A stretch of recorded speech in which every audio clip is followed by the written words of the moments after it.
dia, obrigado ao professor Maurício, né?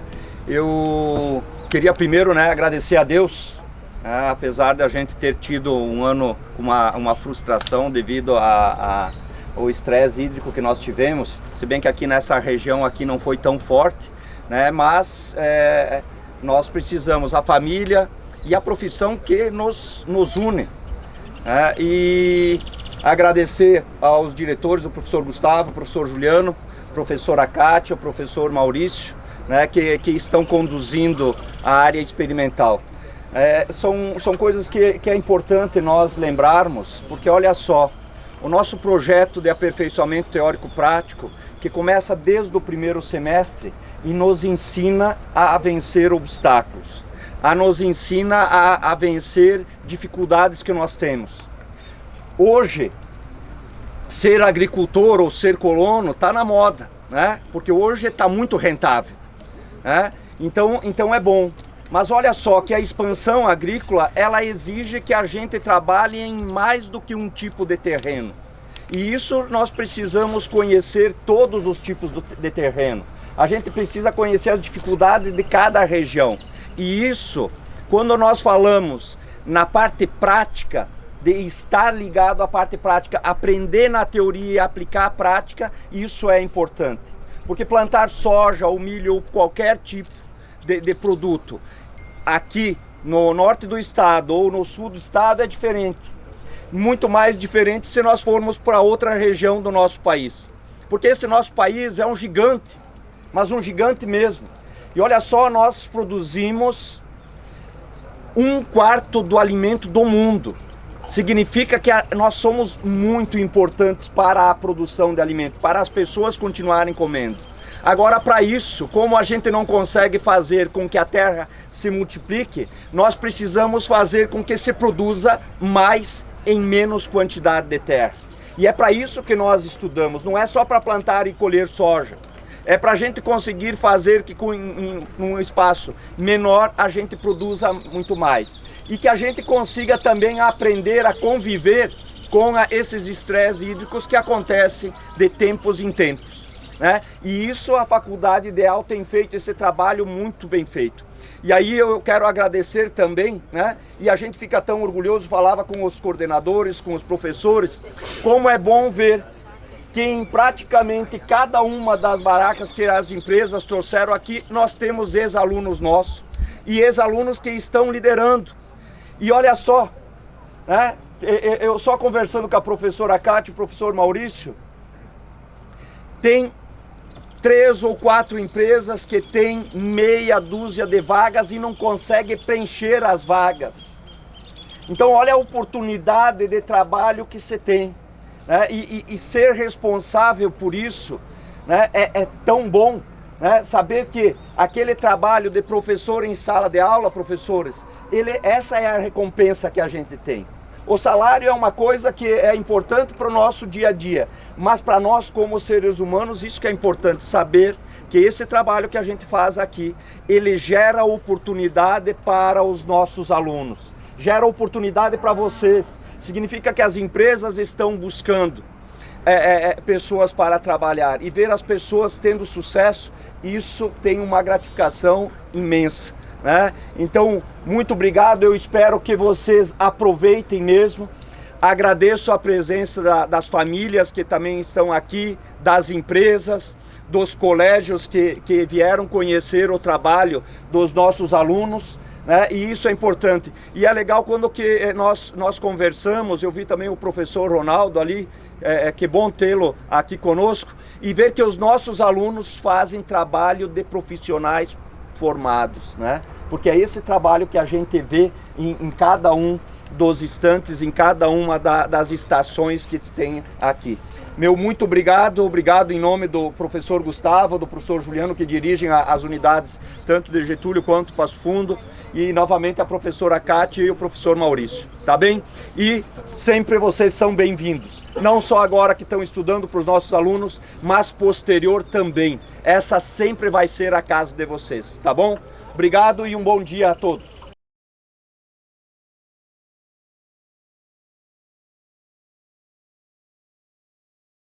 Gurizada, o nosso trabalho nós estamos dando continuidade do semestre passado, onde nós tínhamos plantado plantas de cobertura aqui.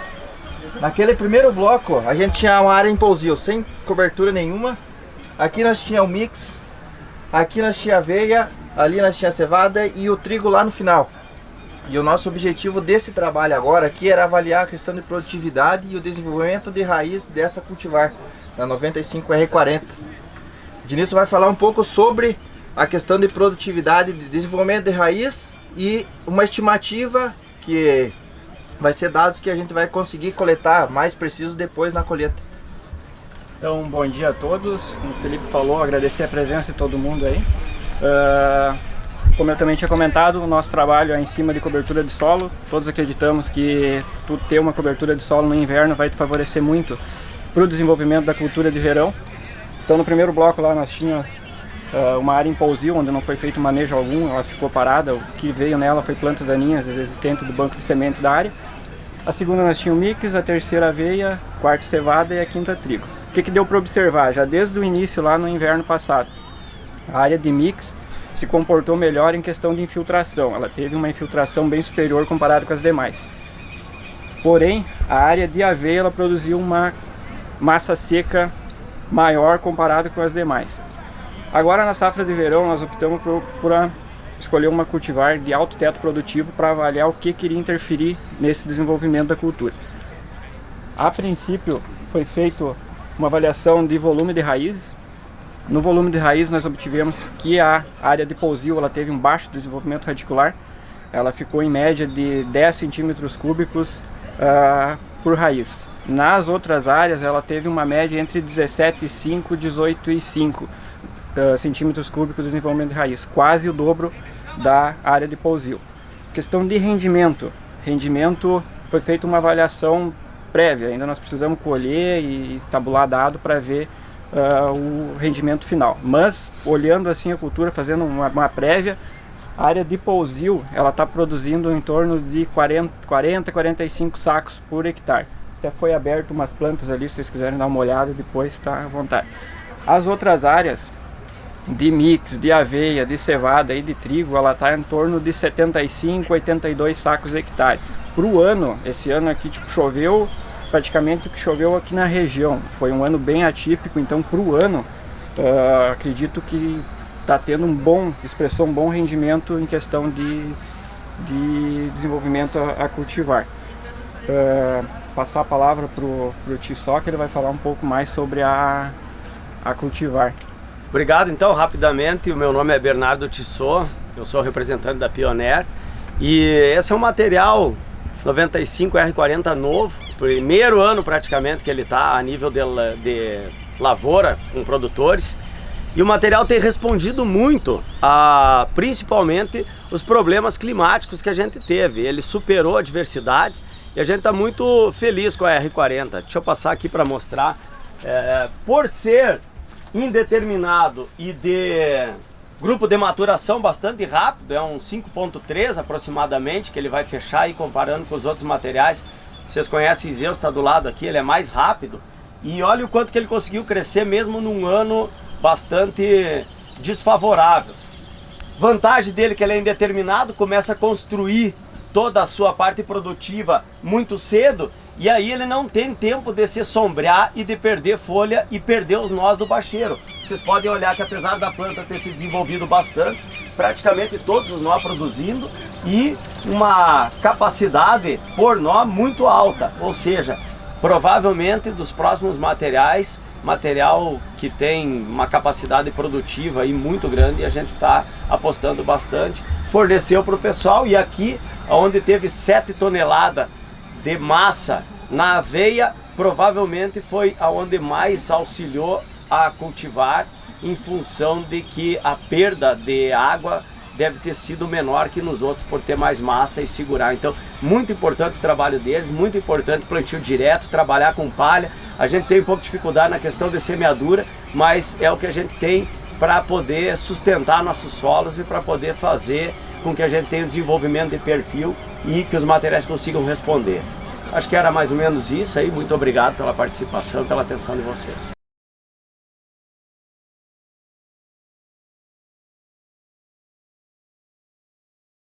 A gente só usar somente um hormônio como uma auxina, que vai só desenvolver raiz e não vai desenvolver parte aérea. Então a planta vai ficar em desequilíbrio, né?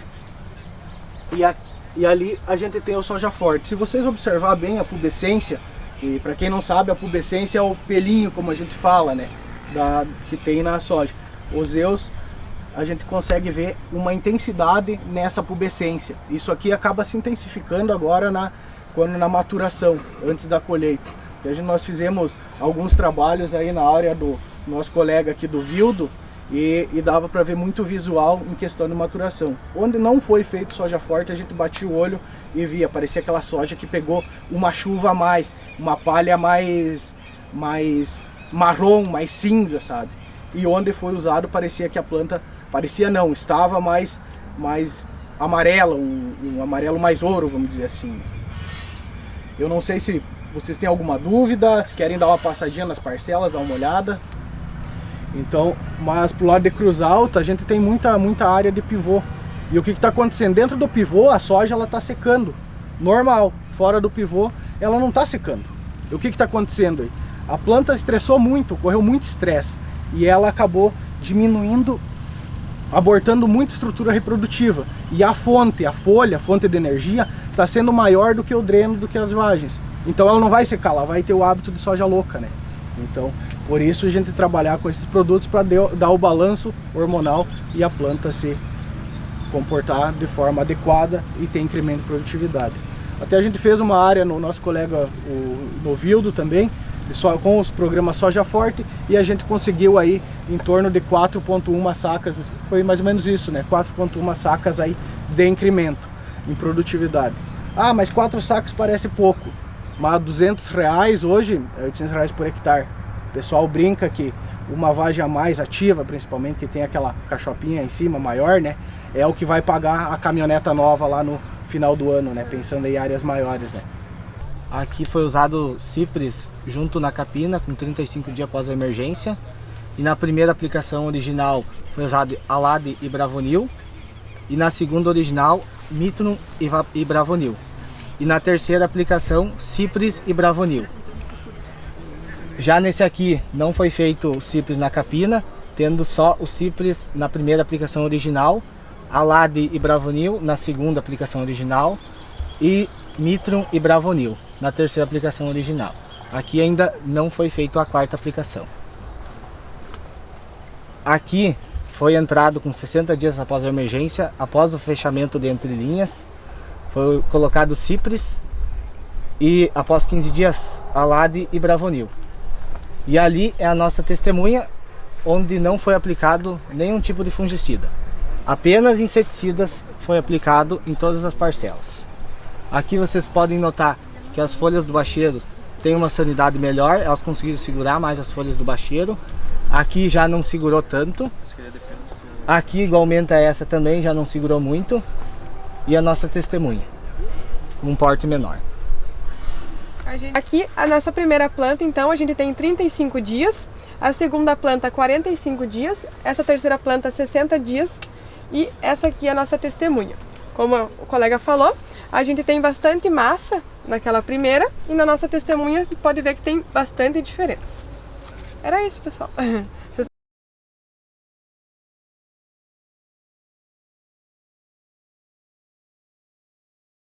Meu nome é William, eu faço parte da equipe técnica da Zelar Sementes, uma empresa especializada em mistura de espécies, dividida em 2 segmentos. As misturas de espécies destinadas à cobertura de solo são os green covers e as misturas de espécies destinadas à pastagem são as pastagens bagual. Hoje aqui a gente vai falar um pouco mais sobre os green covers, sobre as misturas de espécies para cobertura de solo. Quem teve aí no dia de campo anterior, no dia de campo de inverno, nós tínhamos uma cobertura, nós tínhamos várias coberturas de solo, vários mix testando aqui, a qual a gurizada avaliou produção de massa de raiz, produção de massa aérea, descompactação de solo através de penetrômetro, avaliaram a parte em si de incidência de plantas daninhas também, e agora a gente está fazendo a continuação do trabalho avaliando o desenvolvimento da cultura sucessora, avaliando o desenvolvimento do soja em si. O nosso trabalho aqui tem o objetivo de avaliar o que um consórcio de plantas pode trazer na fertilidade do solo e, consequentemente, na produtividade da soja. Aqui nós temos uma soja de um ciclo 5.0, com uma população final de 220 mil plantas.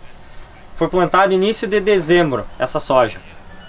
Ela foi plantada em cima de um consórcio com aveia preta, centeio e ervilhaca, em cima de um segundo consórcio com aveia preta, centeio e nabo, um terceiro consórcio com 5 espécies, aveia branca, preta, centeio, nabo e ervilhaca, e um quarto consórcio, lá no final, com aveia branca e ervilhaca. A nossa pesquisa ainda está em andamento, ainda vão ser feitas mais avaliações, mas analisando os componentes de rendimento da soja, nós já chegamos a alguns resultados bem interessantes. As parcelas que estão se mostrando mais produtivas são a segunda e a terceira, 1.13 e 2.5, que são materiais, são consórcios que tem nabo na composição. Muito provavelmente, é algo que a gente está discutindo e acreditando, que seja pela raiz dele, que é a raiz do nabo, pelo poder de descompactação, principalmente nesse ano de um estresse hídrico muito grande, ela ajudou a soja a aprofundar mais a raiz dela e conseguir captar uma água um pouquinho mais embaixo. Os dois consórcios, as duas parcelas que inicialmente estão se mostrando menos produtivas, são essa primeira com aveia preta, centeio e ervilhaca, e a última com aveia branca e ervilhaca. Algo que estamos discutindo e acreditando seja em parte por não ter o nabo, por não ter esse poder de descompactação, e também pela ervilhaca, pelo alto teor de nitrogênio que ela cicla, que ela traz para a fertilidade do solo. Possivelmente ela desestimulou um pouco a fixação biológica do nitrogênio. De repente essa soja nodulou um pouco menos e provavelmente vai produzir um pouquinho menos. Nós ainda vamos fazer avaliações químicas, nós vamos coletar o solo e mandar para o nosso laboratório aqui, para ir ver. Nós já fizemos no semestre passado, como o William comentou, nós já iniciamos esse trabalho há um ano atrás, há 6 meses atrás, na verdade. Nós já fizemos uma análise química para ver como que essa área estava. E agora nós vamos fazer, provavelmente nas próximas semanas, no início do próximo mês, uma segunda análise para aí nós comparar parâmetros e aí cruzar todos os dados. Os dados que nós tivemos com matéria seca, matéria verde, quilos de raiz por hectare, cruzar com a fertilidade e também com a produtividade, para fechar esse ciclo e ter esse trabalho completo. Em relação à cobertura, a gente acredita que ela é muito importante, a cobertura do solo é fundamental e o consórcio entra com uma grande ferramenta nesse manejo. Mas é importante pontuar que a gente tem que entender bem qual espécie consorciar com qual espécie e também entender qual que vai ser a cultura sucessora a esse mix. Para aí sim casar todos os fatores e ter a máxima produtividade, seja no soja, seja no trigo ou no milho. Nesse ano principalmente, um ano de seca, quem tinha cobertura do solo teve um resultado muito mais elevado do que em comparação a quem não tinha cobertura do solo. Complementando também o que o Andrei comentou, o que quais são os parâmetros para se escolher um determinado consórcio para determinada área. O primeiro parâmetro é qual cultura vai ser a cultura sucessora, se vai ser soja, se vai ser milho. O segundo parâmetro é o tempo de desenvolvimento que tu vai ter daquela cobertura, desde o plantio até a dessecação dele. O terceiro parâmetro é a questão climática que tu pode avaliar. Por exemplo, esse ano, que se tinha a previsão de seca, a qual se concretizou, como o Andrei comentou, se teve resultado os mix a qual se tinham raízes mais agressivas, tinham mais produção de raiz e em perfil de solo. Por exemplo, os dois mix que produziram mais e que teve um melhor resultado no soja, foi 2 mix onde se tinha nabo. Se a gente for ver na região, quem planta soja não quer nabo na pré-cultura. por medo de uma doença, por medo de mofo branco. Só que esse ano não teve pressão de mofo branco e se teve a maior produtividade em cima justamente nesses mix. Explicando em si a composição das raízes e etc e tal, o mix que mais produziu foi o 2.5, a qual se tem 5 espécies presentes nele. Aveia branca, aveia preta, centeio, ervilhaca e nabo. O que isso proporciona para o solo? O que isso proporciona para a cultura sucessora? Se a gente for pensar, primeiro vamos pensar na parte radicular. A aveia branca e a aveia preta, elas têm um sistema fasciculado de raízes que ficam mais superficialmente naquele solo. Pode-se dizer ali em torno de 10, 15 centímetros, que é a massa espessa daquelas raízes. O centeio, ele tem raízes também fasciculadas, só que uma porcentagem menor de raízes, só que raízes mais agressivas, mais grossas em si em relação com a aveia, que se aprofundam um pouco mais ainda no perfil do que a aveia. A ervilhaca, ela é uma raiz pivotante que vai descer mais ainda do que o centeio.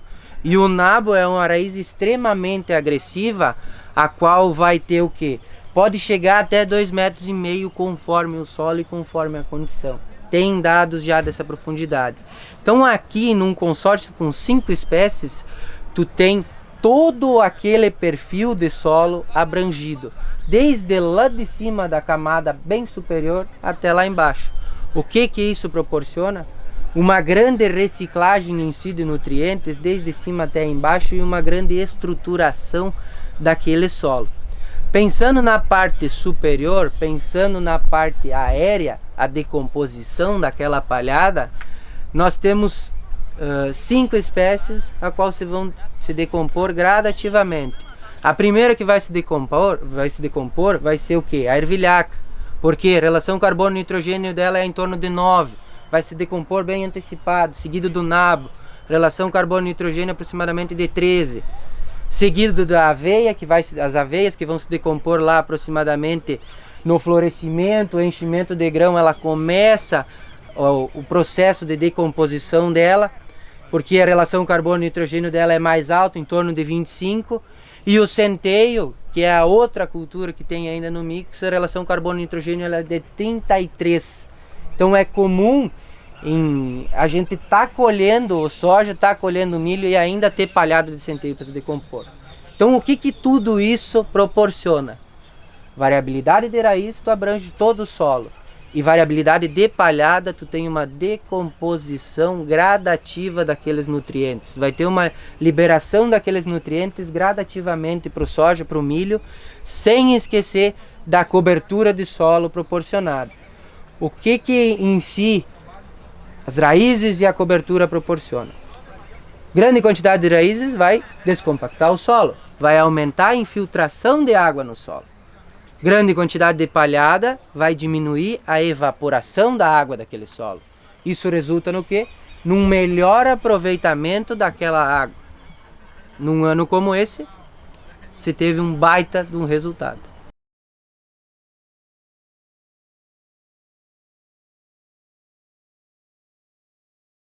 A gente está aqui com o nosso grupo, que é o Maurício, Matheus e Gabriel. A gente está com uma parceria com a Ihara e a 300, quando a gente fez a avaliação de ações de fungicidas, multissítios e biológicos na cultivar Del, onde tem a ciclo 5.9.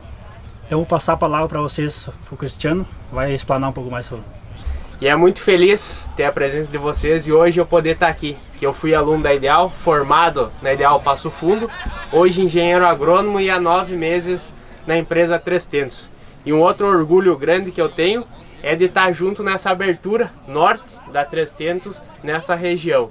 A 300 hoje é uma das maiores revendas do Rio Grande do Sul, se estendendo para o estado do Mato Grosso, tendo grande parte das suas unidades na parte missioneira do estado e sul do estado, e hoje vindo para o lado norte aqui, fazendo um ano da empresa em Passo Fundo. Hoje nós estamos aqui em condução do trabalho juntamente com os amigos, os meus colegas que são da pesquisa da 300, e a gente conduziu um trabalho através de fungicidas biológicos e multissítios. Bom, agora falando só sou Bernardo Vieira, sou do 10º semestre da Faculdade Ideal de Passo Fundo também, sou estagiário da 300 na parte da pesquisa. E falando um pouquinho dos tratamentos, desse lado aqui, a gente usou, na primeira parcela ali da bandeirinha azul, a gente usou o Mancozeb com Romeu. Nessa da bandeirinha amarela aqui foi clorotalonil com Romeu. E desse lado aqui foi apenas fungicidas tradicionais. Os fungicidas, os manejos que a gente usou foram Mancozeb na primeira, Orquestra, Ativum e Fusão na última. E o que mudou na primeira de uma para outra foi o clorotalonil que entrou. E desse lado, nas duas primeiras, a gente usou o Romeu. Então, vou falar brevemente sobre um lançamento da Aihara, que é o nosso fungicida biológico Romeu. Então, o Romeu tem ingrediente ativo inédito no Brasil, né? Ingrediente ativo Cerevisiane, ele é feito com a parede celular desse fungo. E por que a Aihara, então, lançou o Romeu? Pensando então em tecnologia, uma ferramenta, né, no controle da ferrugem da soja. A gente sabe que a ferrugem é uma doença que ela vem aumentando a sua resistência, né, conforme o passar dos anos. Então a Aihara lançou o Romeu para agregar nesse manejo. Como então que o Romeu funciona? A aplicação de Romeu simula o ataque da doença. A planta vai entender que ela está sendo atacada e vai produzir compostos de defesa. Esses compostos de defesa vão criar essa resistência para lá na frente, quando aparecer o foco da ferrugem, ela já está resistente, né? Então funciona de duas formas. Esses compostos, eles deixam a cutícula da folha mais espessa, né, mais grossa, criando uma barreira física para o fungo. E também os compostos, eles degradam a parede celular do fungo, caso algum patógeno ingresse na planta, né? Então a nossa recomendação são 2 aplicações preventivas, né, de 750 ml, juntamente com os demais fungicidas, na primeira e na segunda. Lembrando então que o Romeu, ele não substitui os fungicidas do nosso manejo, ele veio para agregar. A gente sabe que hoje os fungicidas, eles têm uma eficiência de em torno de 70% contra a ferrugem da soja, né? Graças a essa resistência à variabilidade do fungo. Então o Romeu, ele veio para agregar, para a gente ter uma eficiência superior. Então os benefícios do Romeu são principalmente maior sanidade da planta, principalmente no bacheiro, e consequentemente também maior produtividade.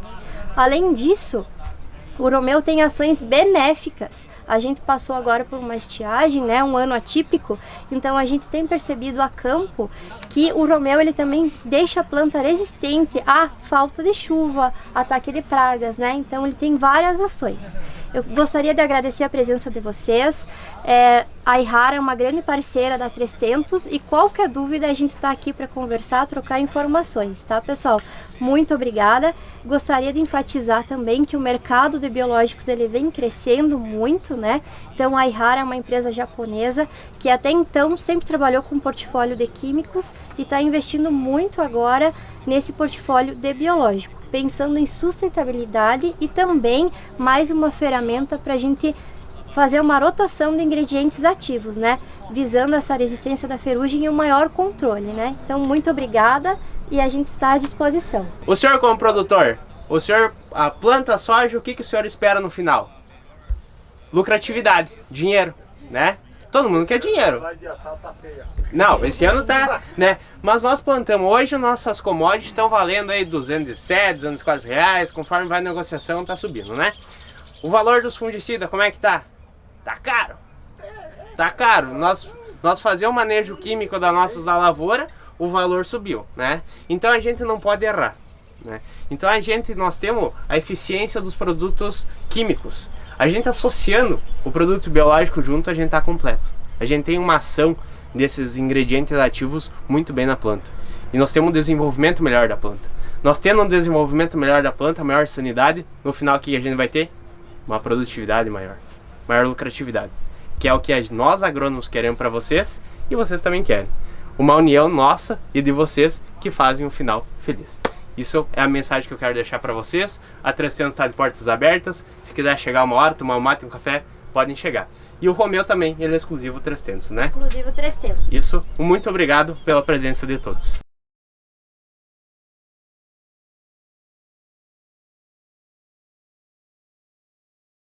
Então, bom dia, pessoal. Muito obrigado pela presença de todo mundo.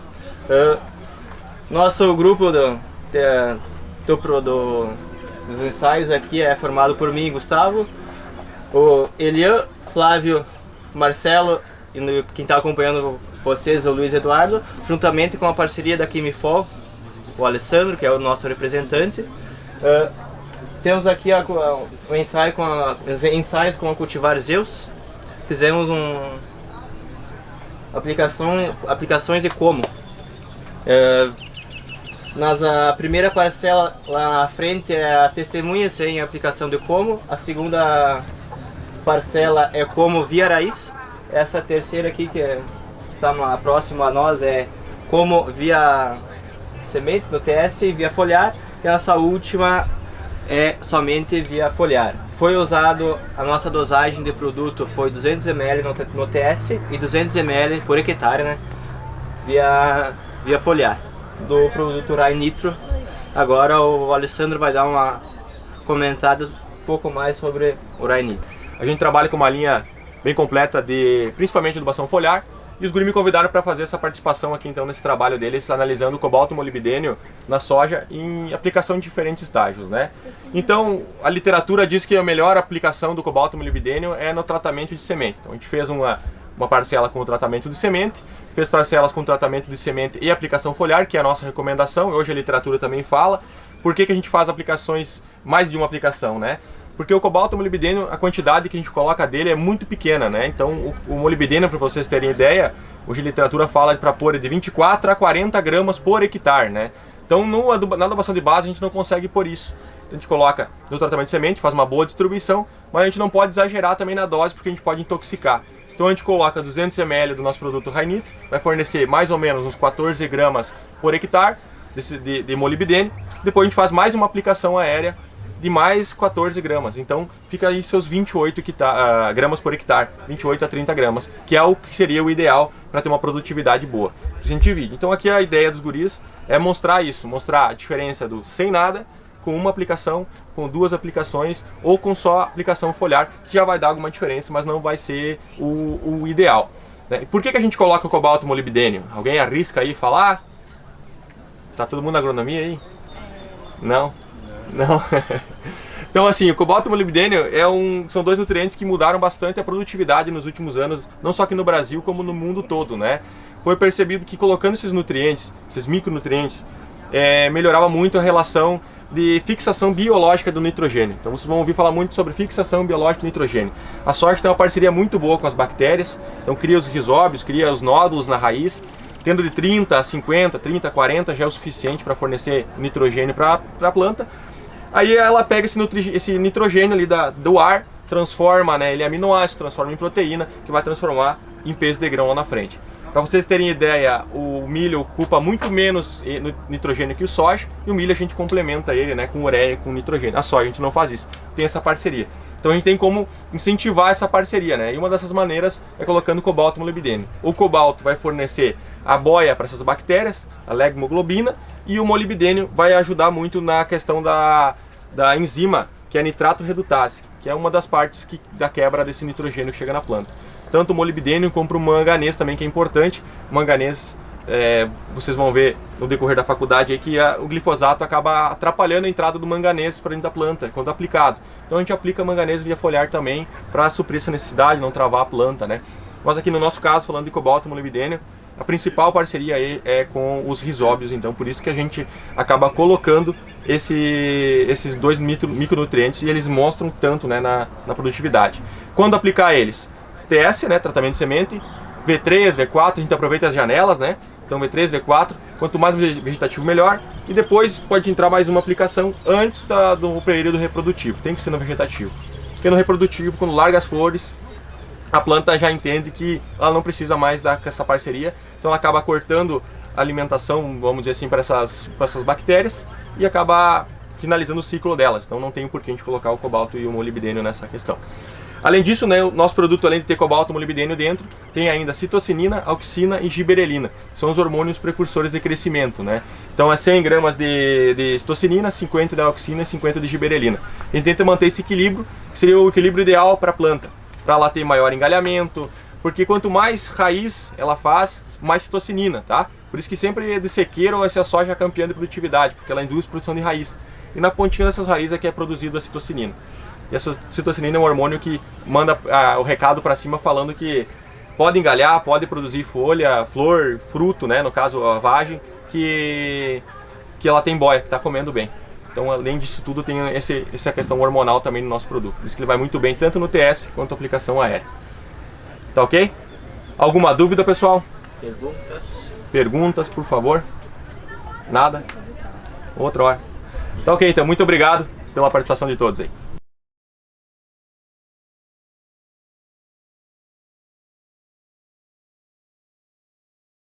Da Agro 9, de Getúlio Vargas, meu colega Divan, Jardel, que seria o nosso parceiro da Morgan, Natanael. Vou explicar um pouco sobre como que foi o desenvolvimento da cultura. Foi plantado dia 11 de dezembro, foi feito 68 de população, foi colocado 3,1 por metro, foi feito 2 aplicações de nitrogênio em V4 e V6, o total de N foi 184 kg, que daria 400 quilos de ureia, e foi realizada uma de herbicida, que seria a atrazina, junto com o angiopleno. Vou passar a palavra para o Divan. Bom, então, pessoal, primeiramente, bom dia. Nosso experimento foi realizado sobre diferentes velocidades de semeadura na cultura do milho. Peço que vocês visualizem aqui na lateral, a gente realizou a semeadura desse talhão a 4 km por hora, que seria a velocidade recomendada. Está nitidamente, a planta está se desenvolvendo, conseguindo expressar todo o seu potencial produtivo. Efetuada a 7 km por hora, a gente já começa a perceber que está ocorrendo muitas falhas, duplagem de desenvolvimento de plântulas devido à alta velocidade. E aqui na frente a semeadura foi realizada a 9 km por hora. Está mais nítido ainda. Lá ao canto a gente tem 3 plântulas triplas. Aqui tem uma má distribuição. Então o que a gente pode notar aqui? Aqui uma plântula sadia, todas elas estão sadias.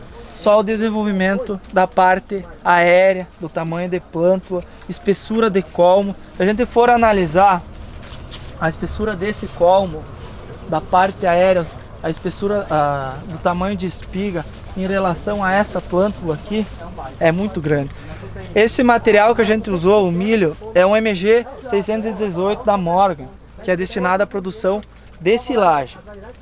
Então, o produtor que vai plantar esse material, ele vai pensar tanto na qualidade do grão, nutritiva da silagem, e também no potencial que seria a massa verde, né? Quanto mais massa verde o produtor tiver, é melhor, né? Que o objetivo é esse, guardar a massa verde, né? O que acontece? 3 plântulas triplas, ela não vai conseguir se desenvolver de uma forma correta, não vai conseguir expressar todo o seu potencial produtivo. Por quê? Competitividade tanto de espaço, principalmente de nutriente, e aqui, como eu falei, parte aérea vai reduzir muito a situação de fotoassimilados, que seria através da fotossíntese que esse processo ocorre. Em questão hídrica, não vamos ter problema, pelo seguinte fato, está chovendo bem agora. Mas se a gente pegar um período de estiagem, um início de safra, metade de setembro até final de novembro aí, que seria a janela de plantio do milho, semeadura do milho, teve um período longo de estiagem. E aí como que fica? Será que essas espigas estariam aqui hoje? Provavelmente não, porque o milho precisa uma grande quantidade de água no seu desenvolvimento. Então, dá para se dizer que está uma lavoura até uniforme a 9, mas as percas são enormes. Hoje eu não tenho resultados para apresentar para vocês sobre a diferença de produtividade a 4 por hora e a 9 km por hora, porque vocês podem perceber que o milho ainda está em fase de desenvolvimento. Então não tem como a gente fazer o peso de grão para passar esse resultado. Mas através de estudos, a gente conclui que essas percas podem ser de 30 a 50 sacas, semeando a 4 e a 9. Por quê? Por causa das falhas. Então, pensando no preço hoje que está o cereal, quanto que está o preço do milho hoje? Alguém sabe me dizer? R$100, vamos botar R$100. Tem lugares que está até mais, 105, 108. R$100, suponhamos que temos uma perda de 40 sacas. São R$4.000 por hectare. R$4.000 por hectare. Um produtor hoje que semeia 100 hectares, são R$400.000 que o produtor está deixando de ganhar. Está deixando de ganhar por quê?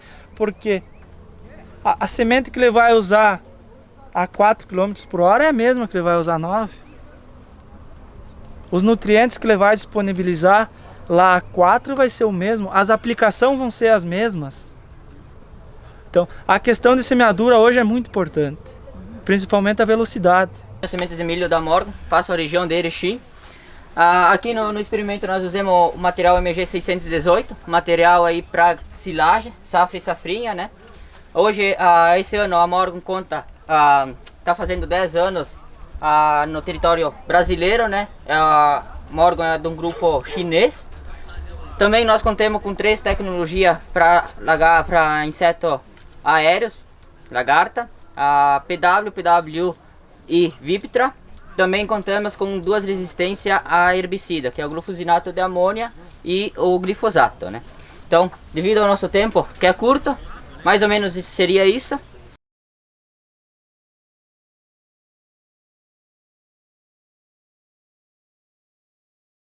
Então, bom dia a todos. Meu grupo é composto por mim, Paulo, pelo Tony, pelo Guilherme, e a gente tem a parceria da empresa Oroagri também. Então o nosso cultivar aí é o 1666 da Agroeste. Data de plantio dele foi dia 15 de dezembro de 2021. Houve uma incidência de seca, também incidência de lagarta. A gente controlou como deu aí. Mas o foco é no produto Oristar e no produto OR 511, que é um produto que tem lançamento pela empresa Oroagri hoje. Está em testes ainda, né? Então eu vou passar a palavra para o Patrick, agora ele vai explicar um pouco melhor sobre os produtos. Sou consultor de desenvolvimento do mercado da Oroagri, fico sediado aí em Passo Fundo, no norte do estado. Gostaria primeiramente de ver com vocês se vocês já ouviram falar da Oroagri. Alguns sim, outros não, mas vamos lá uma prévia aí. A Oroagri então é uma multinacional, nós estamos em mais de 24 países aí trabalhando. Nosso carro-chefe hoje é o Wet City. A empresa ela possui a patente mundial do óleo da casca de laranja para utilização da agricultura e pecuária. Então, como eu havia falado, o Wet City é o nosso produto que substitui o óleo vegetal, o óleo mineral, nas aplicações de herbicida, nas aplicações aí de fungicida. Então ele vem trazendo aí bons resultados na tecnologia da aplicação. Então um bom espalhamento, uma boa homogeneização de cauda com produtos de difícil homogeneização, né? Principalmente os produtos WG. E também vem trazendo uma boa limpeza do tanque, que isso é muito importante aí na tecnologia de aplicação, principalmente quando você vai aplicar um herbicida aí que fica encrostado na parede do pulverizador e depois você vai fazer uma primeira aplicação de fungicida e acaba causando fito devido àquele herbicida ter ficado encrostado na parede do pulverizador, né? Outro produto é o AirTruck. O AirTruck é um produto antideriva nosso, ele é anti-espuma também e detalhe interessante, ele não reduz o pH. Isso é muito importante na tecnologia de aplicação devido às aplicações de fungicida. Um produto que não reduz o pH, ele não vai dar aquela perca de eficiência no fungicida. E às vezes, muitas vezes aí o produtor procura um melhor preço de um fungicida, mas acaba esquecendo aquele antideriva lá que acaba tirando a eficiência do fungicida, não é mesmo? Então a empresa ela está com mais de 24 protocolos aí de produtos novos, inclusive fizemos alguns ensaios aí com um dos nossos produtos em lançamento, que é um bioestimulante. Esse bioestimulante foi utilizado no estágio vegetativo no milho. Devido ao cenário que teve esse ano de um estresse hídrico muito grande em várias regiões, tivemos uma boa fecundação de grãos e um bom enchimento de grão. De uma maneira geral, tivemos algumas espigas com falha, mas a gente tem que ver o cenário total, né? Então, uma média. Então, dá para se dizer que nesse cenário, vem bem a calhar, se torna uma ferramenta muito importante para o produtor rural aplicar um bioestimulante nesse caso. Outro cenário, uma chuva de pedra, tanto nas culturas de soja, milho, vem bem a calhar também a ferramenta para utilização pós-estresse. Então a planta ela acaba sofrendo esse estresse devido à perca da desfolha, precisando de um produto pronto já para fazer a aplicação, a metabolização do estágio vegetativo ou reprodutivo, independente do estágio que a planta está. Claro que ela vai responder melhor do estágio vegetativo. Tá, pessoal? Então nós temos vários bioestimulantes hoje no mercado, que eles vêm de extratos de algas, outros vêm de ácidos úmicos e fúlvicos e outros produtos sintéticos. A Oroagri trabalha hoje forte na linha de ácidos úmicos e fúlvicos. Tá? Nós temos também alguns trabalhos aí de bioestimulantes via sulco, tá? Então ele vem para melhorar o enraizamento das plantas e posteriormente a gente aplica produtos para ter uma melhor produtividade, né? E como aqui foi utilizado um produto bioestimulante via aéreo, ele é a base de ácidos fúlvicos, devido à questão da cadeia de carbônica dele ser menor e ser mais absorvível aí pela planta. Pessoal, é bem breve. Gostaria de ver com vocês se vocês têm alguma pergunta, algum questionamento. Estou aberto aí para responder.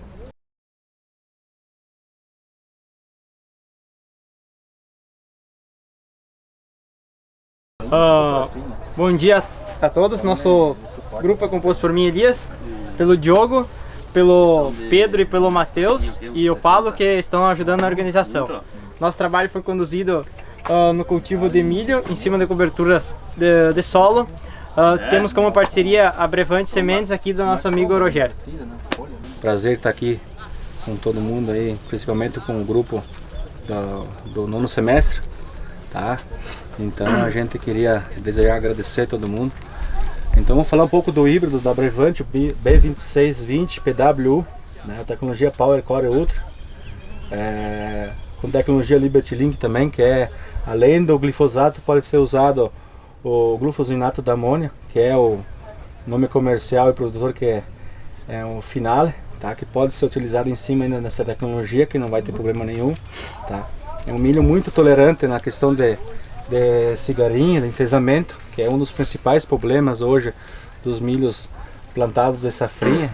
Então é uma opção aí para o produtor pensar em partir por esse lado, porque hoje é um difícil controle da cigarinha para ser feito com químico, não está sendo mais, não consegue ser um controle 100%. Então tu tem que partir para um híbrido com mais segurança, um híbrido com mais tolerância à cigarinha. Não é que ele é resistente, ele é tolerante à cigarinha, tá? Então ele é um híbrido que se encaixa muito bem nos plantios mais tardios, mais da safrinha. Bom, o objetivo então do nosso trabalho está sendo avaliar esse material aqui da Brevante, o 2620, sobre duas cultivares de mix, que quando implantamos para inverno, nós já estava pensando nesse dia de campo de verão. Foi usado o 210 e o 520. O 210 era composto por aveia preta, ervilhaca e centeio. O 520 era aveia preta, ervilhaca, centeio e nabo. Daí foi utilizado as dosagens de nitrogênio no mix. Tem a testemunha com 0 nitrogênio, a T1 tem 50 kg por hectare, a T2 tem 100, a T3 150 e a T4 200 kg de nitrogênio por hectare. Não foi utilizada nenhuma dose de nitrogênio em cima do milho, foi só utilizado nos mix. E foi, quando plantamos o milho, foi utilizado 300 kg de adubo, o 5-30-15 na linha. Quando plantamos o mix também não foi utilizado nenhum fertilizante, foi só adubação na base. A questão da cobertura de solo aqui, ele não dispensa, claro, a utilização de nitrogênio aí na cultura do milho. A questão foi só, a principal do nosso trabalho não era avaliar assim, o desenvolvimento da aplicação nitrogenada no milho, e sim o desenvolvimento do milho em cobertura vegetal, visando que esses anos aí, viemos de 2 safras, principalmente de estresse hídrico, e a cobertura vegetal é de fundamental importância para o desenvolvimento da cultura. Visto que muitos produtores acabam ainda não optando por fazer esse manejo de cobertura de solo, e é muito importante isso, visto que no inverno mais chuvoso, por exemplo, o solo acaba tendo erosão, lixiviando muito da parte superficial do solo, que é onde contém os principais nutrientes. Aqui dá para notar visivelmente a diferença da onde foi utilizado os mix de cobertura, que tinham nabra, principalmente sintetizava mais nitrogênio, e onde foi utilizado as doses maiores de nitrogênio. Não foi coletado ainda resultados da nossa parcela, mas visivelmente aí dá para a gente já ter uma noção da cultura onde foi o seu melhor desenvolvimento. Muito obrigado a todos.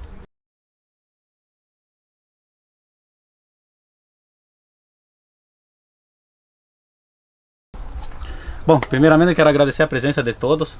Hoje foi um dia meio complicado, né? Ontem chuva e barro, todo mundo gostaria de estar meio descansando hoje, mas enfim, obrigado pela presença de todos. Nós temos um aluno da Agro9, nono semestre de agronomia aqui de Getúlio Vargas, Unideal. E hoje trazemos como experimento o meu grupo, Marcos Live, Ranier Zamban, Anderson Mutikowski, Jéssica Lazarotto e Roberto Scolari. A gente teve como intuito desmistificar, a palavra certa, desmistificar a questão entre aplicar zero ou não entre aplicação zero. A gente procurou cultivar BMX ativa com o intuito de pegar uma cultivar que já tem bastante incidência de doenças. A gente implantou ela no dia 4 de dezembro, já um pouco mais tardia, né? E até o desenvolvimento da aplicação, que foi nos 42 dias, ela ficou com 20 milímetros só. Ou seja, ela estacionou a planta, acabando que acarretou num mau desenvolvimento dela, mal uniformidade da área, que é por isso já mostra um pouco a área meio dispareja, né? Por que aplicar zero? Defender o bacheiro. Intuito principal é defender o bacheiro. O bacheiro é responsável por 1/3 de produção hoje das cultivares. Tem produção cultivar que chega maior, dependendo da variedade e desde o próprio solo, tudo. A gente procurou usar 5 tratamentos, no quais a gente maximizar a otimização da defesa do bacheiro, que foi a única aplicação que pode chegar até lá com máxima eficiência. A primeira aplicação, que foi após 12 dias de entrada da aplicação zero, foi aonde que também defendeu um pouco. E depois pode passar até 90 dias sem nenhuma interferência de produto. Assim, você vendo visualmente, a parte aérea vai conseguir ter defesa de produto. Contudo, a parte do meio terço para baixo já não consegue mais nada. Hoje o bacheiro está totalmente sem proteção nenhuma, no qual é muito importante defender lá embaixo, porque ela ela vai ser 1/3. Os autores discordam e muitos são a favor dessa aplicação. Porém, tudo é foco. For procurar ferrugem, na aplicação zero tu não vai encontrar. Então, se for olhar complexos de mancha, mildio ou ídio, aí sim, compensa tu olhar com outros olhos. Que nem se a gente observar aqui, ó, na lavoura com esse estágio, tu vai ter a entrada de produto na parte no terço médio ao superior. No bacheiro não chega produto. Nesse estágio não tem como tu defender o bacheiro. Então, a recomendação seria a aplicação inicial quando passa a mão entre as folhas, assim, que tem a passagem de mão. Depois disso, tu não consegue mais chegar com eficiência no bacheiro para defender ele. Como meu colega falou que é 1/3 da produção, tem que defender ele. 1/3 da produção está ligado ao bacheiro. Ele vai fazer enchimento de grão, ele vai suprir aquelas vagens. O trabalho nosso, ele consiste em 6 tratamentos. Testemunha sem nada de aplicação, Nativa, Orquestra, Versátilis e Uniseb Gold. Vamos me perguntar o porquê Uniseb, né? Não seria o mais indicado, porém a gente quis buscar uma alternativa, ver se ele fazia algum efeito ou não. Visualmente, a primeira avaliação foi realizada antes da aplicação dos tratamentos e após 15 dias, uma semana, e depois 15 em 15 dias a gente realizando avaliações visuais. O Nizeb Gold ele ficou igual com a testemunha, nem superior nem inferior, ele ficou igual, como se eu não tivesse aplicado. Já o Cypris e o Nativo causaram uma fito, que o Cypris até que nem tanto, mas o Nativo ele causou uma fito e que deu para confundir um pouco, não tem muita diferença a fito que ele causou com as manchas olho de rã. Já o Orquestra foi um produto que se destacou na frente, ficou melhor, apresentou melhores resultados, tá?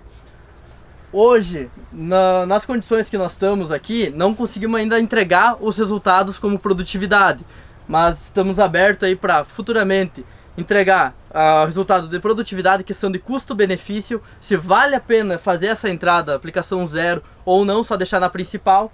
Se a aplicação zero vai gerar um custo maior para o produtor, porque para o produtor ele quer ver rentabilidade, quer ver o custo do lado e ele quer ver o lucro, ele não quer ver se tem incidência ou a severidade, ele não vai analisar a severidade de doença, ele vai avaliar se o lucro dele foi compatível. Então tem custo de operação, custo de entrada de trator na lavoura, amassamento, tem custo do produto, que o produto não é barato. Produto hoje nenhum é barato. Então, a não ser o Nizeb, que é um pouquinho mais barato, só que ele não apresentou resultado. Já o Orquestra, o Cypris, um baita produto, que de repente o Nativo ele poderia não ter causado a fito se tivesse associado com o Nizeb, que antigamente o Fox sozinho ele causava uma fito. Mas quando começaram a associar ele com o Nizeb Gold, ele reduziu essa fito muito, não tem mais fito no caso. Então, de repente, o Nativo na aplicação zero não seria o mais recomendado por causa da fito e tal. Mas fica de sugestão para um próximo trabalho também, né? Caso alguém tiver interesse. O nosso trabalho esse ano ele teve baixa incidência de doenças. Por quê? São 3 pilares. Para ti ter doença, tu tem que ter patógeno, ambiente e hospedeiro. Esse ano nós não tivemos ambiente. O clima aqui foi caracterizado seco. O clima em Getúlio Vargas foi seco. Que nem meu colega falou, ele durante o período ali ficou com 20 milímetros. Não tem como uma doença se desenvolver nesse período ou se agravar nesse período. Então tudo influencia. De repente esse trabalho, repetindo ele 3 vezes, ele vai ficar com os melhores resultados, que ele vai conseguir expressar seu potencial. E não só com um ano de repetição, entende? Bom, as aplicações após o tratamento foram Ativum, Fox de primeira foi Ativum e Approach de último. A terceira aplicação. Tudo dose recomendada de bula. Vale ressaltar, para os tratamentos utilizados dentro do experimento, tudo dose recomendada. Tudo dose recomendada, nada além e nada abaixo. Esquema DBC, tudo conforme a estatística manda. Foi procurado fazer o melhor trabalho com a melhor estatística possível, para não ter interferência de nem externa e nem interna. Aplicação em ambiente favorável, procurando as melhores condições, sem vento, sem deriva. Então foi buscado ter o melhor trabalho para a melhor demonstração dos resultados. Nosso trabalho seria isso. Estamos abertos a perguntas.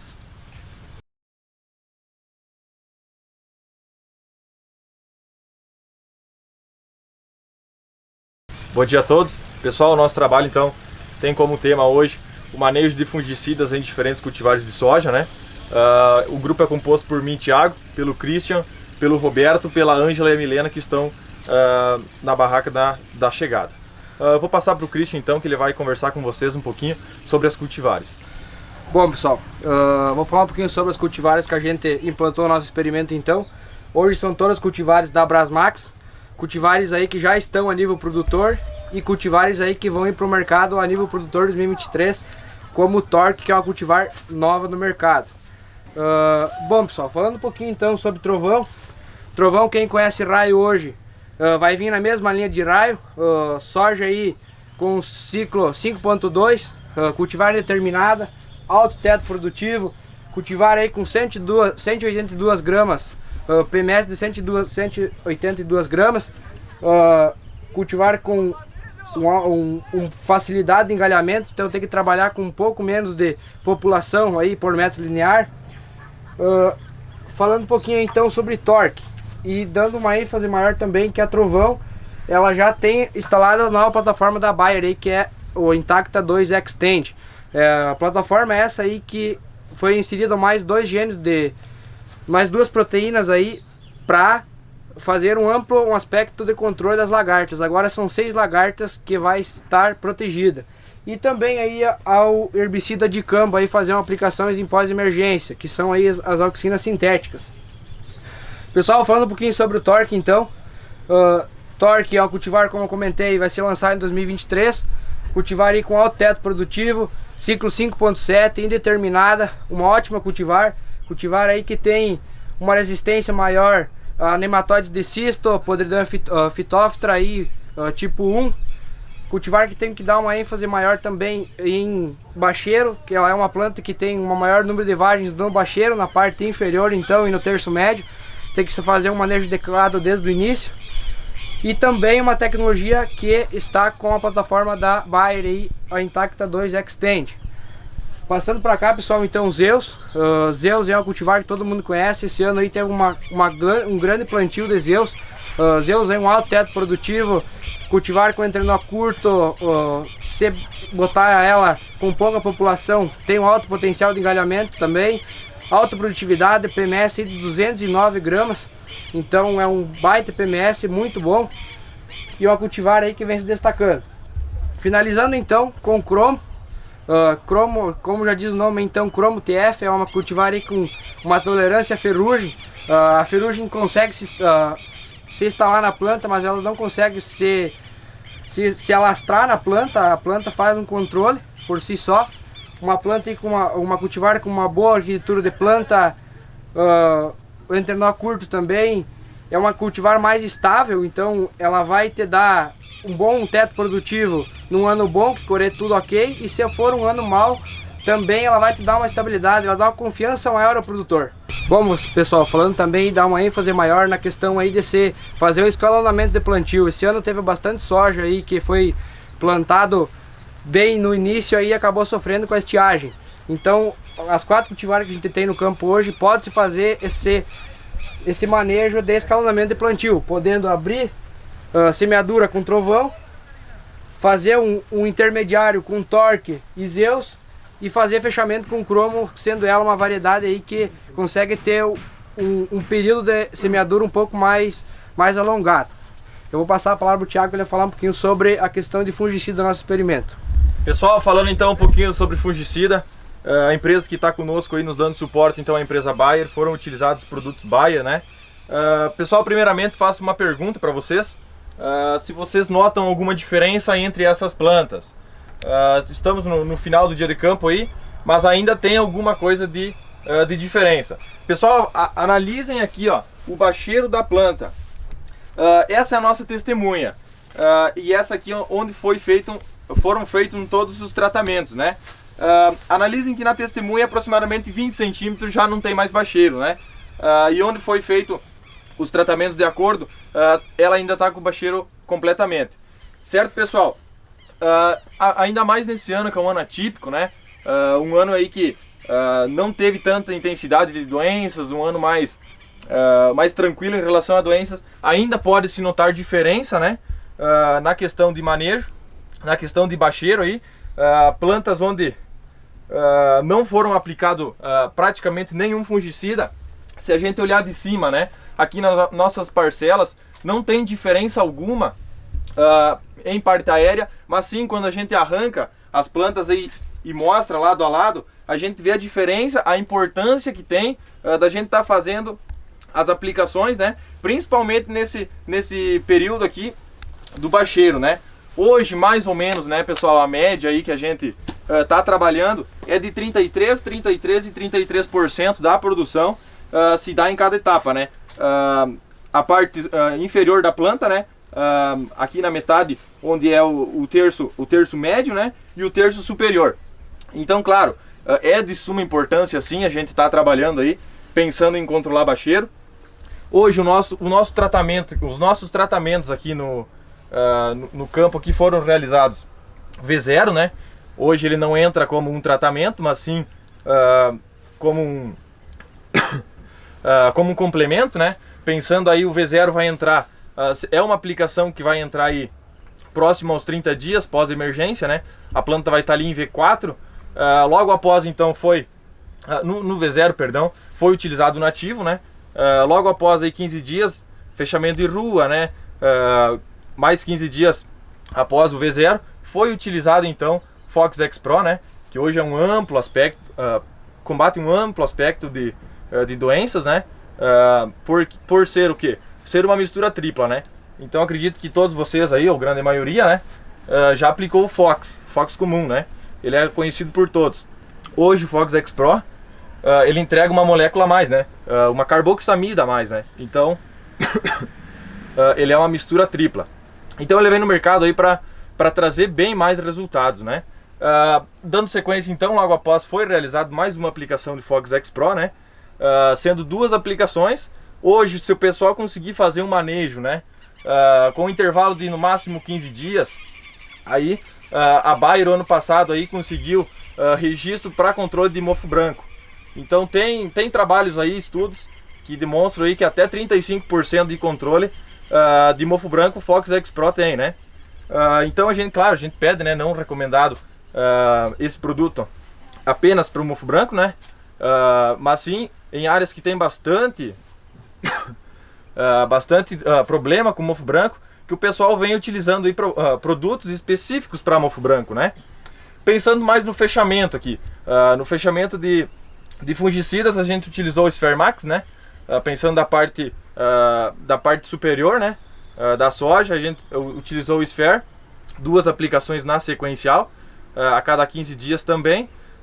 Todas as nossas aplicações foram realizadas com o multissítio, né? A gente utilizou o Mancozeb aqui, né? Em todas as parcelas, exceto a V0, né? Que foi o nativo. Pessoal, o nosso trabalho então seria esse. Espero que a gente pode ter passado uma mensagem para vocês, né? Então eu volto a comentar da importância da gente estar mantendo um controle em etapas, né? Então primeiramente a gente vai fazer a proteção do bacheiro, depois do terço médio e aí sim a parte superior da planta. Hoje, no início aí então foi um ano de estiagem, né? O pessoal tirou um pouco o pé aí nas aplicações de fungicida. Mas agora voltou a chover, então sim, volta as doenças, né? Então hoje se a gente for pensar em fazer uma aplicação nessa soja, pensando em controle de bacheiro, a gente não vai conseguir chegar no bacheiro porque é uma soja fechada, né? Então pessoal, volto a relembrar a importância da gente estar trabalhando em etapas, né? Fazendo sim uma proteção na soja aí, desde o início até o final.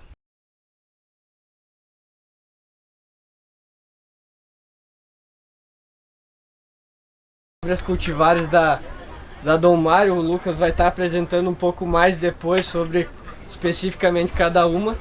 Posteriormente a isso nós vamos conversar com o Yuri sobre as tecnologias que a gente tem na amostragem de solo, que vem embarcado numa máquina de amostragem de solo. E depois a gente vai estar aberto aí a perguntas que surgiram durante a apresentação. Então vamos começar com o Lucas. Eu vou fazer uma breve explicação para que serve então o amostrador de solo, tá?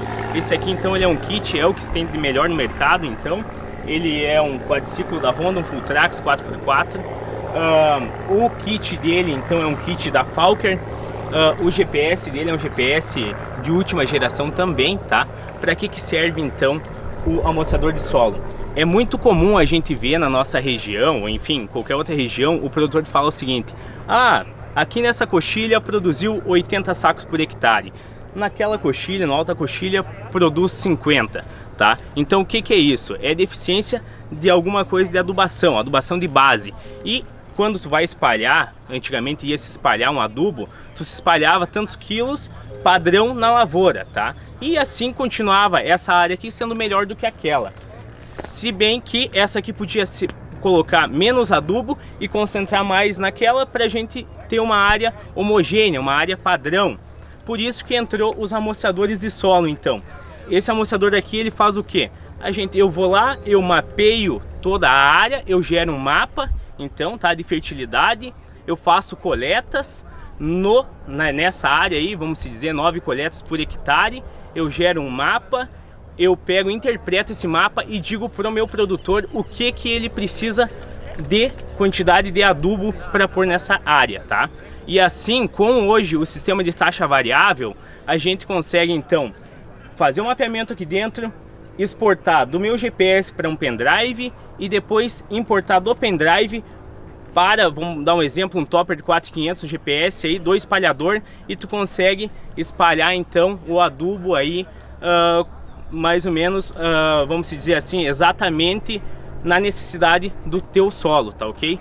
Então agora é mais ou menos isso aí. Vamos falar então um pouco sobre o aparelho. Então esse aparelho aqui, ele é um aparelho que ele não é barato, tá? Gira em torno de 100 mil reais um aparelho desses. Esse aparelho aqui completo, o kit completo. Esse aparelho aqui então ele é só com amostrador de solo.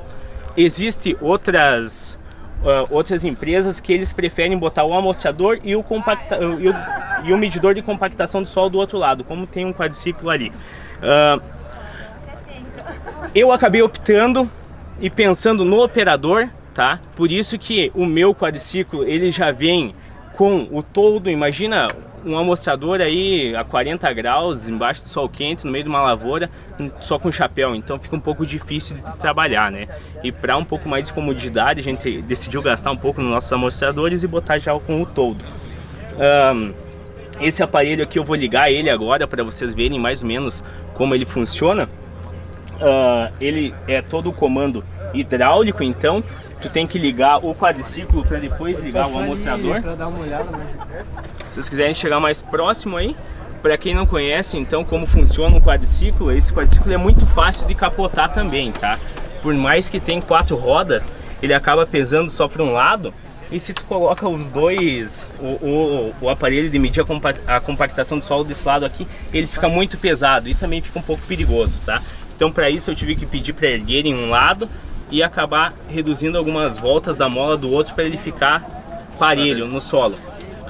Geralmente antes de tu ligar o aparelho de trás, tu tem que ligar o quadriciclo. O quadriciclo ele não acelera como uma moto na mão, porque é bem perigoso, então tu acelera sempre no dedo, tá?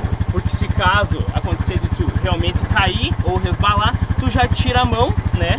E acaba que ele para, né? Então é por isso que ele é no dedo e não é na mão. Outra coisa também, para te ligar, ele tem uma chave aqui atrás, então era para ligar.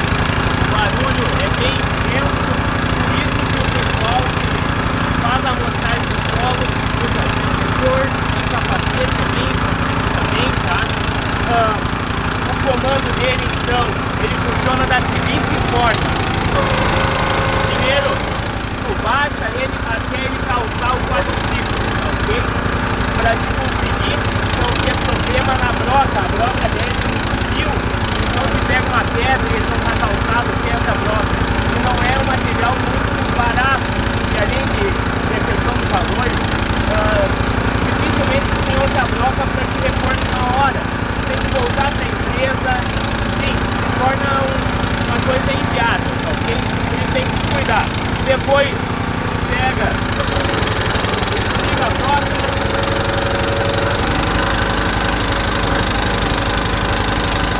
Depois que ligar a broca, tu baixa a broca.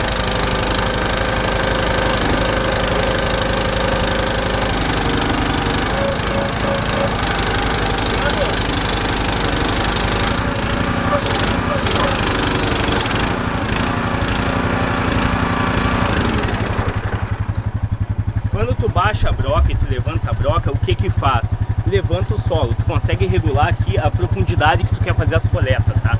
De 0 a 10, de 10 a 15, de 0 a 20, então vai decorrente conforme a negociação com o produtor, tá ok? Depois vem um saquinho, então, que ele vai aqui nesse bocal. Aqui não saiu terra praticamente, porque o que acontece? Ele fica grudado na broca porque está muito úmido o solo, tem que ser um solo mais seco. Hoje não teria como eu fazer uma amostragem de solo aqui se fosse num nível profissional, tá ok? E daí depois que colocar o saquinho aqui, vocês vão largar o solo ali e vai gerar uma amostra. Essa amostra tu tem que pegar e gera, tu vai aparecer o ponto ali no GPS e tu pega e identifica essa amostragem de solo, tá ok? Por que que tem que botar aqui? Para não existir interferência de ter resto de amostragem de um lado, de um ponto para o outro, daí não vai contaminar a tua amostra. Tirou, identificou, botou na caixinha, tu dá um start ali, dá um play, vamos dizer assim, então no GPS, o GPS mesmo vai te direcionar para o ponto mais próximo, tá ok? Então tu consegue pegar aí e continuar fazendo essa coleta. Hoje existem várias formas então de se fazer esse trabalho. Eu acabei montando, vamos dizer assim, um processo novo, tá? Que o que acontece? Eu divido minhas áreas em módulos, tá? Então eu faço um trabalho um pouco mais técnico com o produtor. O pessoal geralmente ele gera o mapa e vai fazendo as amostragens conforme vai mandando o GPS, e assim tu não tem como ter tanto parâmetro. Então eu consigo conversar com o produtor diretamente e falo para ele, olha, dou uma especulada, qual que é a área que mais produz, menos produz, o que está acontecendo, tá morrendo planta, não tá? Já com a nossa bagagem a gente já sabe mais ou menos o que está acontecendo. Eu separo por módulos, então eu faço a coleta nesse módulo, faço a coleta no módulo de cima, e assim eu consigo passar uma receita para o produtor mais completa, vamos dizer assim. No primeiro ano. No segundo ano, tu só paga o primeiro ano e tu ganha, no caso da nossa empresa, vocês ganham a amostragem para 3 anos. Então no primeiro ano eu faço a amostragem, interpreto, largo os mapas, entrego para o produtor vai comprar o adubo, tá ok? No segundo ano eu pego e faço uma recoleta nos pontos mais fracos da área. E assim ele consegue ver o que ele conseguiu melhorar na área dele em questão de fertilidade de solo.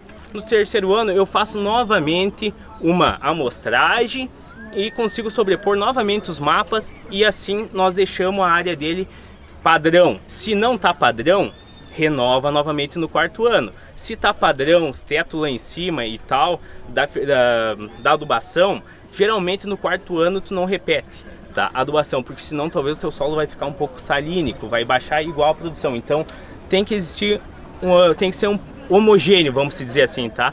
O teto não pode estar lá em cima, como não pode estar lá embaixo também. Então é para isso que serve o amostrador. Vamos dizer assim que antes do aumento do soja se custava mais ou menos um saco por hectare para te fazer um trabalho desses. Hoje, com o aumento do soja, dificilmente quem vai querer fazer com o valor de um saco de soja por hectare. Então se custa meio saco de soja por hectare, tá ok?